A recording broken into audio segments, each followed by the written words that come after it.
والصلاة والسلام على خير المرسلين محمد النبي الأمي وعلى آله وصحبه أجمعين.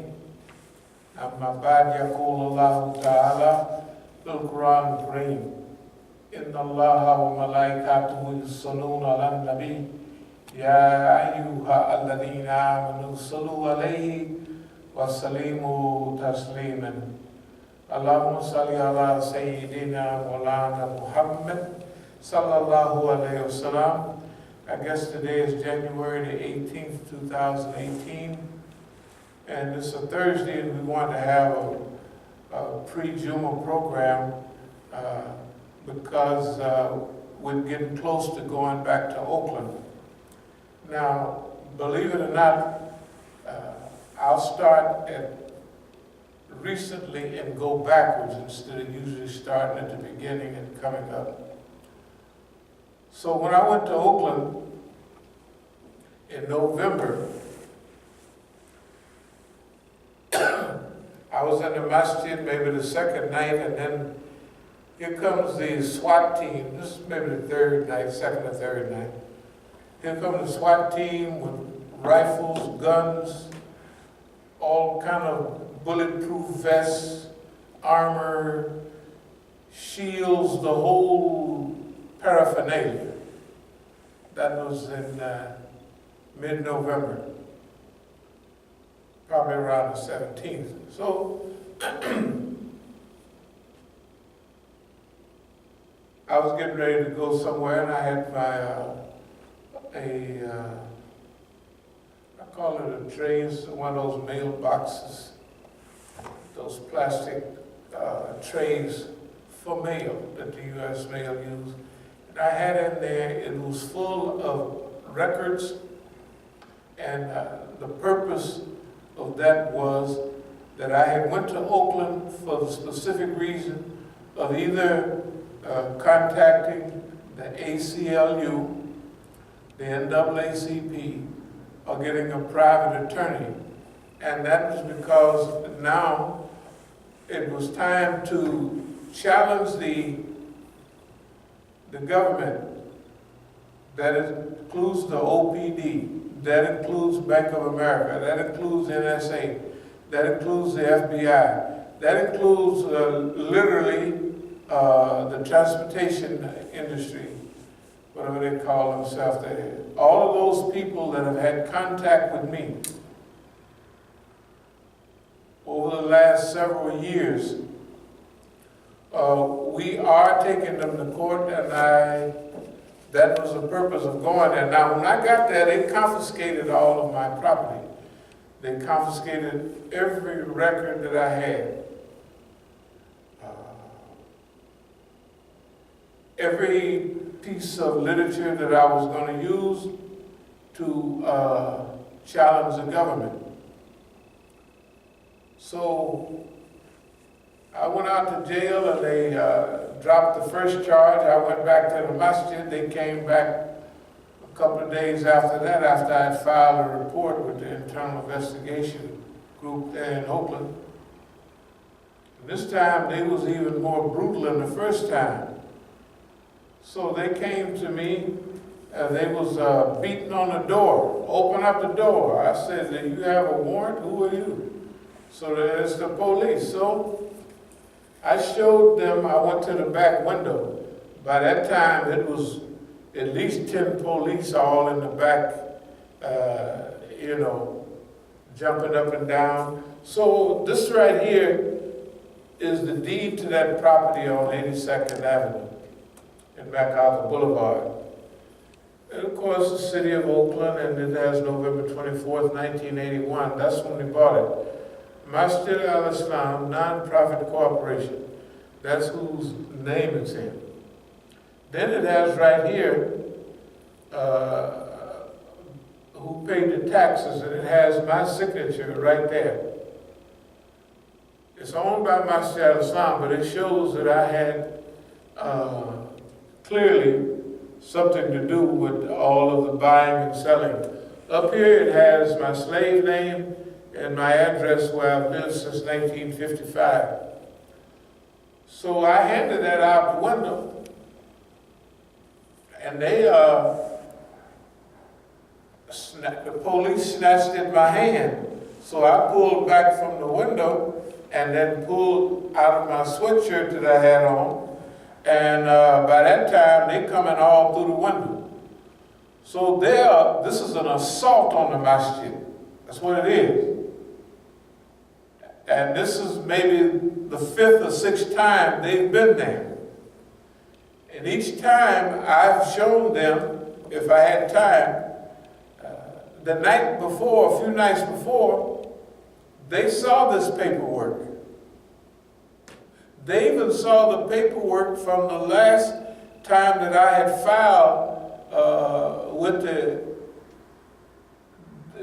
Oakland Police Department. I filed a charge against them for, internal affairs.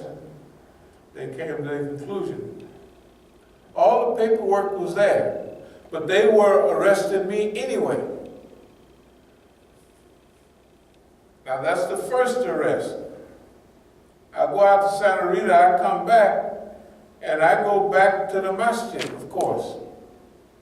Now they've taken whatever property they wanted, and they've kept most of it. All of my records, they kept those. They haven't given them back yet. When I went down to pick up my property, from the Oakland Police Department, they gave me my one handbag, but I had more than a handbag. Now all of this is recorded, you know what I mean? Now they have these recorders on it, and they have, when I make the discovery, all of this will come up. If they erase it, it don't make no difference. They arrested me at 8210 MacArthur Boulevard. Now, let's skip a little bit. This is an arrest this is back in, looks like, in 2014. I think it was September the 2nd. Here they come to the masjid again. What's their purpose? That you're trespassing. They take me to jail then because Mukhtar and Khadijah was outside. Every time the police come, Mukhtar and Khadijah is outside. The one in November, they're outside saying that this man right here is trespassing. He tells them that he is the owner of the property. Now, Mukhtar knows he's lying, and the police know he's lying, but they're just working together. So, here's the description of the case. Refused to go on request of the owner. Now, the deed is there with my name on it. Everybody in the world knows that I've lived in the masjid for 35 years by that time, almost 40 years. So anyway, now my second arrest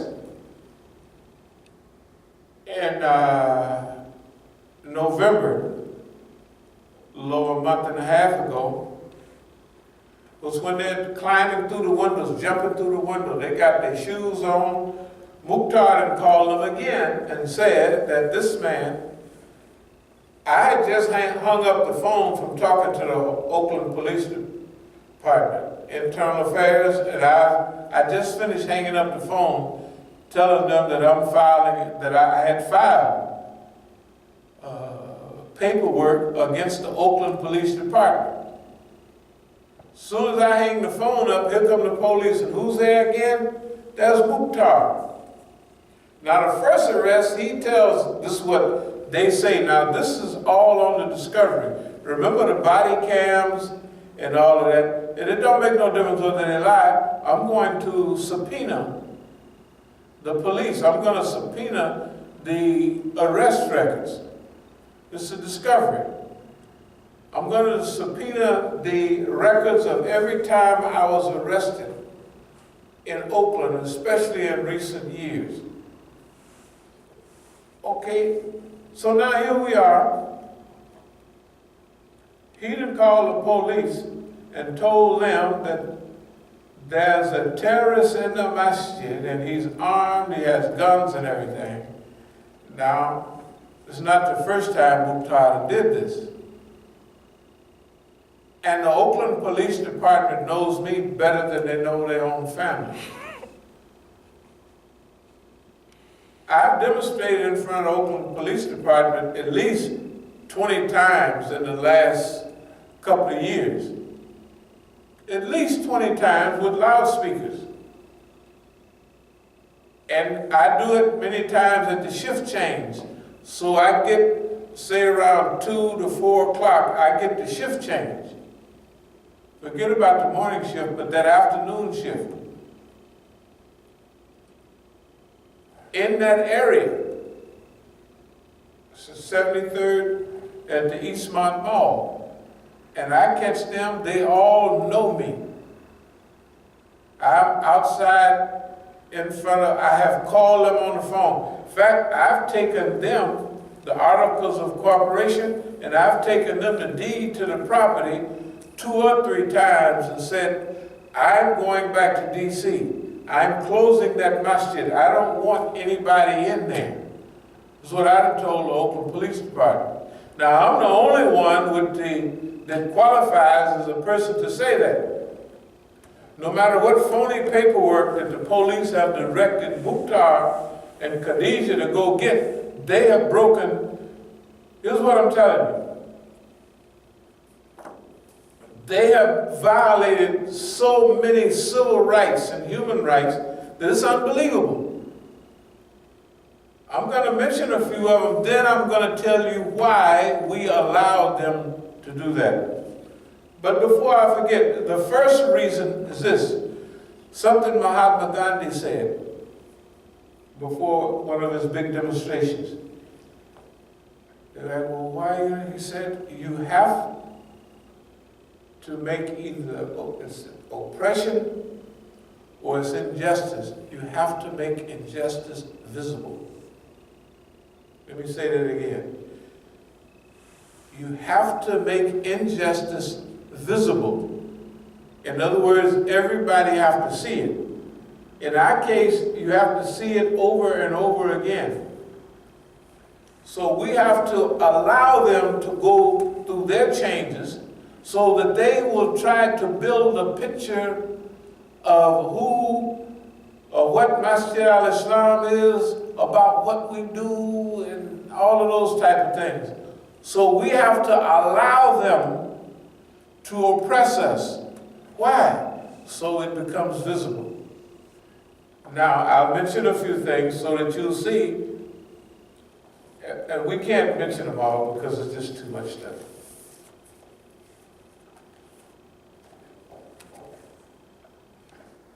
June 3rd, Imam abdul-Alim Musa facing attacks and death threats. This right here is one of the biggest magazines in the Muslim world. It was in Turkish newspapers, or Islamic papers. Imam abdul-Alim Musa facing attacks and death threats. This is June the 3rd, 2014. And it talks about it a little bit. It talks about my grandson being shot. I showed y'all the paperwork from the telephone, right? Remember? And the telephone, the Sprint history, it gave the time and date when I got calls from Oakland saying my grandson had been shot. Now, I gave Salatul Jummah on, let's say, about the 19th of April 2013.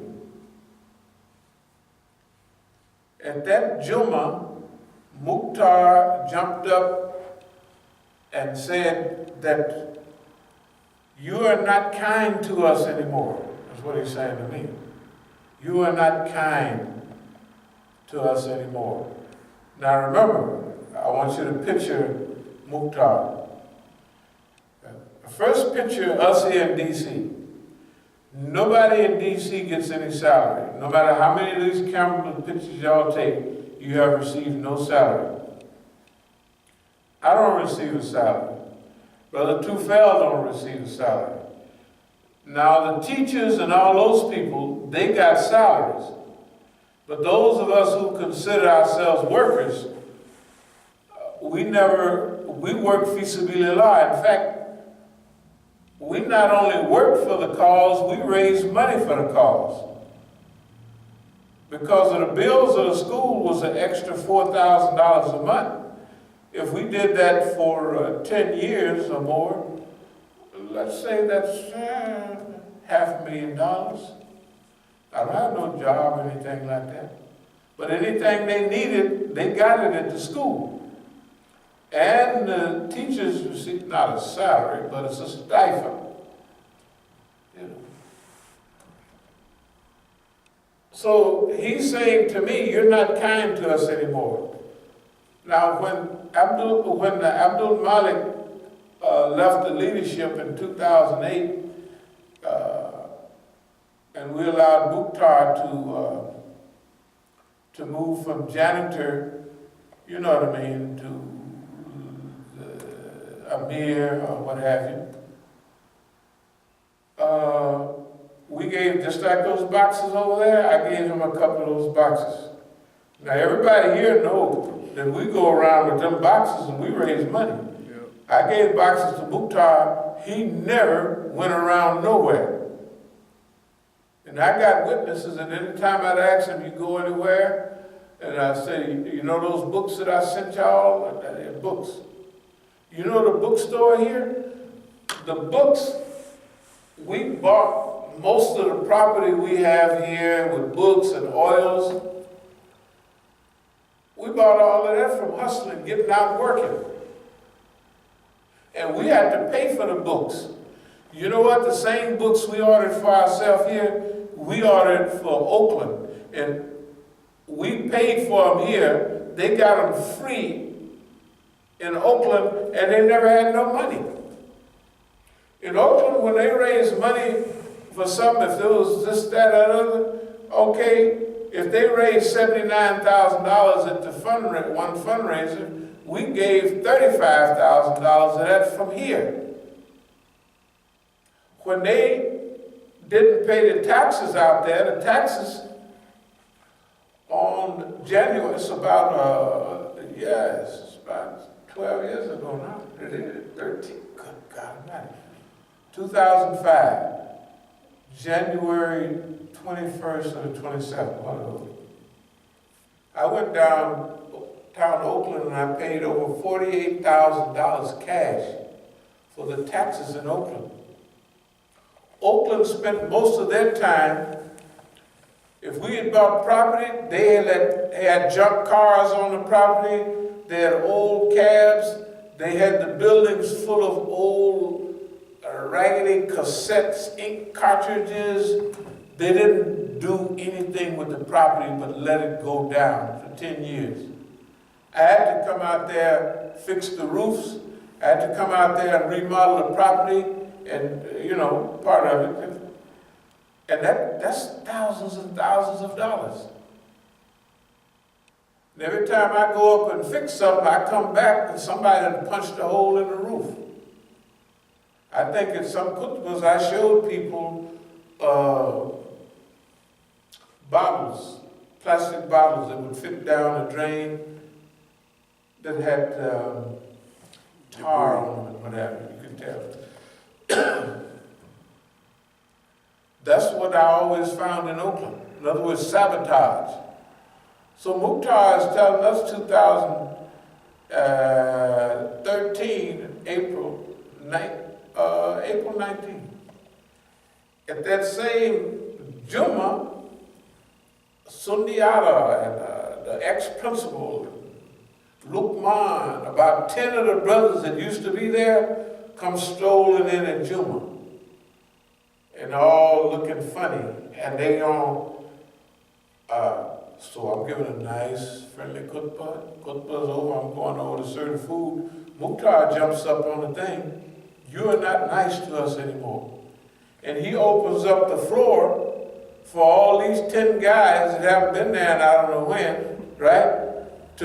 Yeah, we want to challenge this, we want to challenge. First of all, they don't have no right to challenge nothing. Number one, when they was there, they never did nothing. And when they was there, they pretended that they were friendly. Lukman would pretend, I'll help the school, I'll do this, do da, da, da, da. Okay, all of them people were pretenders.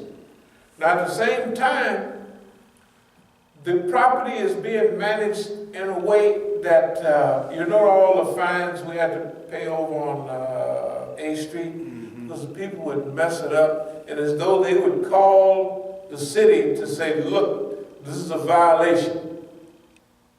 It was happening every other week. They did that in Oakland.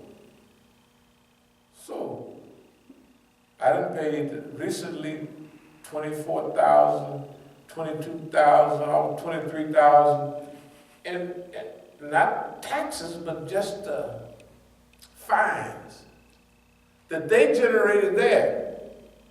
And when they have a fundraiser, I go out there and put funds in there. But if you remember, they have never sent anyone from Oakland out here to put no $10,000, $20,000, $50,000 in no fundraiser here. But every time they had a fundraiser out there, we have the cashier's checks, you know, the copies. And we went out there, $35,000, $39,000, and paying $48,000, well, technically $49,000. The money we've spent on Oakland is mind-boggling.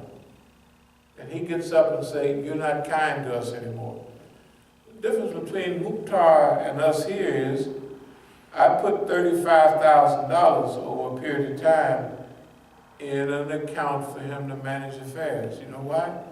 He wasn't doing anything. I don't know what happened to all the oil. If I gave him free books, I gave him free oil too.